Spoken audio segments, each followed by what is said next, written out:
Welcome to Inside the Game. We got another special episode. This week, I'm joined by 9-year NHL pro. You see him, you hear him everywhere. Sportsnet, spitting chicklets, the ultimate glue guy, Colby Armstrong. Colby, what's going on? It's a pleasure to be here. Yeah, I've been very busy this year, and a part of the reason is I just never say no. So, you can see me on all sorts of commercials too that like gets overplayed, highly overplayed on Sportsnet, and yeah, I'm having a blast. It's been a busy year, but I could be digging ditches back in Saskatoon, so this ain't so bad talking about hockey. I've seen those Desjardins insurance commercials as well. So I know which ones you're talking about. You can follow him at Armdog right behind him. You see the handle as well. And love chatting with you. You create some great content. I saw earlier this year with Connor Bedard and Sidney Crosby. Let's start on those Pittsburgh Penguins because that's the team you cover on a daily basis. That's where you are based as well. We look at them in the standings. It hasn't been a perfect season, no doubt about that. But the playoff chances are still there. They got some games in hand. How do you like their game right now, especially coming off a victory against Vancouver? Yeah, they're in a little bit of trouble, I think, obviously, with where they put themselves, but also Rust and Gensel being out. That's Sid's top wingers on that first line, so they've got some adversity to get over. There's no question in a lot of different areas. The power play hasn't been super great. Just the other night, scoring a power play goal, but giving up a shorthanded goal to Vancouver as well in the same game. That's kind of like the story of their season right now. So they do have a chance. I never, and you talk to tons of people, I think they're in the same boat. Never count Sidney Crosby out, and especially the inspired season he's having this year. It's crazy what he's doing, like willing his team into victories or into games, or um, you know, out of slumps or some kind of losing streak. He's kind of been the guy that's been there and been the difference maker all year long on a consistent basis. Now, like, can they do it? Can they not do it? I don't know. I guess it's still on the table for them to make a comeback and bounce over a few teams, and few teams fall out. The trade deadline, I think, will be huge in some of the directions some of these teams go in. But I thought, just game management wise, and they've won three in a row now on this road trip, which I think is big for them. But they have to continue to get points. And I thought they managed a game in Vancouver the other night like perfectly, because they just needed to get it to overtime. They needed to get a point. They weren't playing against like a Metro team that they needed to get a win in regulation. Yeah, but Sid's been unbelievable. The ninth player in NHL history to 1,000 even strength points. There's only been 9 of them in the history of the game. He's one of them. Just did it the other night. So his career, his stats, his play, his 200-foot play, the little things in his game. I think if you're an aspiring hockey player or a kid that watches, he's a good guy to look at. Yeah, he was buzzing everywhere, all over the ice. Even early on in that game where Vancouver got ahead, it was just Sid was creating everything. And you mentioned that shorthanded goal. Funny how a Pittsburgh kid and JT Miller scores Yeah. that one against his hometown team. Extra motivated maybe for that game. But going back to Sid, and you got the experience of seeing him right at the beginning. You guys are close friends to this day, but take us back to when he was a young player in the league. The impact you talk about 1,000 even strength points at that point in time, we all thought he was special. We all knew he was going to be something special. But the way he's turned into a leader to this level, did you see that at Yeah. that point? Yeah, you kinda did, to be honest. Like, you kinda saw the way he, at a young age, just came in. And I give him a ton of credit because, he's been able to kinda, play through a couple well, at least that era of hockey. It was ending and going into kind of a new, so he's been able to kind of flow with the game and make changes to his game to fit in. But, like, even as a young kid, he came in and as a rookie, and we had some veteran guys on that team. I got called up just before New Year's that year's rookie season, and to see him around Mark Recchi, John Leclaire, Daryl Sador, Sergei Gonchar, like seasoned veterans, and being the guy that's, ready to go, driving the intensity, driving, our practice play, driving us in games. Like his compete level was off the charts. And I think it was infectious. I think it's honestly, set the culture and tone for the Penguins over all these years. Anyone that comes in, look, this guy's doing it. This is the leader. Just jump in line. Never made it more easy. And I think, even when he's done and gone, that kind of culture will last a long time that he's built here in Pittsburgh because of just the way he is. I was surprised, I would say, just at how he was as an 18-year-old in that situation. But a little bit of 6'4", 6'5", 225 defenseman back in those days. You see those clips with him and Hatcher going at it in Philly. The game's changed quite a bit since then. We've got, Quinn Hughes and McCarr, like defensemen, a majority of them anyway. But yeah, he's been able to transition with the game and make adjustments and still be an elite player in this league at 36. So yeah, he took the league by storm. He's a generational talent. All the things you're supposed to deliver, being that guy, he's done it here for Pittsburgh. Yeah, and doing that in the shadow of Mario Lemieux, Yeah.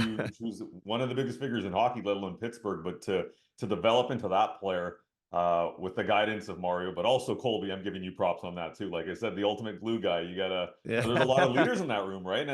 And Yeah. it was a great way for Sydney to learn. Somebody mentioned after that Canucks Pittsburgh game, could this be the last time, or one of the final times we see Yeah. Sid in Rogers Arena? I was like, no, that can't be it. Like he is playing at such a high level. We could see this guy going for another 4 or 5 years if he wanted to. I feel Yeah. like it, anyways. I think so too. I think he takes such good care of himself and like everything in the summer. That's the hardest. That's the craziest thing for me. I think with him is his preparation. That's the hard. Like a lot of players can't consistently prepare like that for as long as he has and be ready to go in a game that's never been faster, more skilled, and be able to have the season he's having. And I think he can continue to do it just because of that. And he's in great shape. He takes care of himself. He's completely dedicated to hockey and has been through his entire career. So, if he can stay healthy and he can go, he's smart enough and good enough at the little things inside the game that I think will make him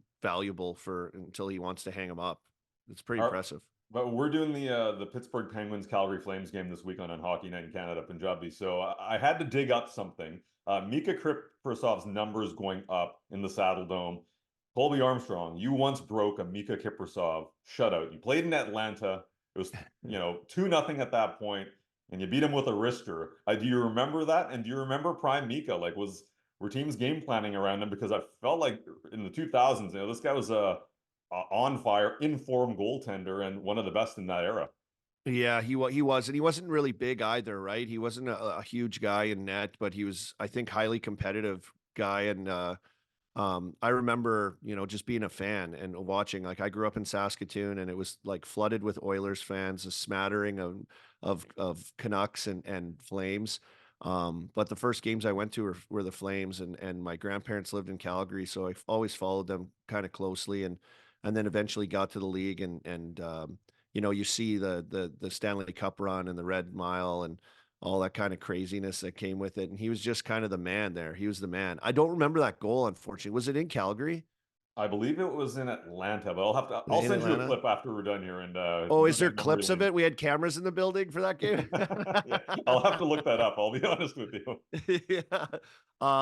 I think, yeah, Kiprasov's career, I think of him as being kind of just like the backbone of those Flames era teams, and what he was for Calgary, and how the fans loved him. I remember that, like, there's that little Kiprasov kid that would copy every single thing he did in his like street hockey goalie gear in the stands, and had the beard painted on because he'd always lift his mask up in between every whistle. And yeah, just kind of a larger than life figure for the Flames in an era where it was like exciting Flames hockey, right? And he was one of the main guys. So pretty impressive, pretty deserved in Flames history. I think one of those players that when you think of the Flames, at least in this era anyway, you think of him. So it's pretty impressive career he had, but like more importantly, like really impressive what he was to the Calgary Flames. Absolutely. Okay, we got you on the show. I got to ask you about this kid. He's taken the NHL, by storm. Matthew Rempe, who first, welcome to the NHL when you essentially go after Matt Martin. You follow that up with Nick Delorier and then Olivier, which was probably the only fight that he's lost thus far, and it was Yeah. got him a good shiner too at the end of it. What do you think about this kid? First of all, he's an absolute monster when you look at size, but a couple of big tilts, and that Olivier one. A lot of people talking about that one. Was that one needed when you take out Delorier? Could have you waited a game or two as being the heavyweight champion of the NHL in that moment?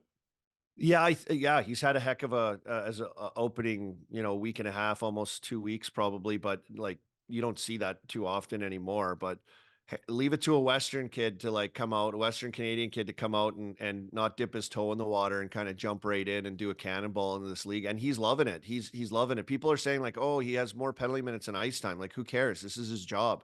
He's going to get on the forecheck. He wants to bang bodies. He wants to be a presence. He wants to play with an edge, and he wants to get to the net. He's got a game-winning goal. He's got an assist as well, so he's contributing in that department.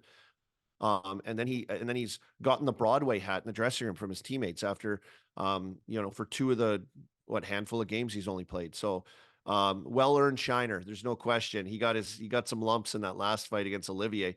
Um, but he's been fun to watch, and I think his attitude is refreshing for me. His attitude coming in and saying, "Hey, I'm this kind of guy. I'm a huge guy. I'm going to play this certain style, and I'm going to come in and make my presence known." And I give him a ton of credit because we see a lot of players now, everyone kind of looks the same, they play the same.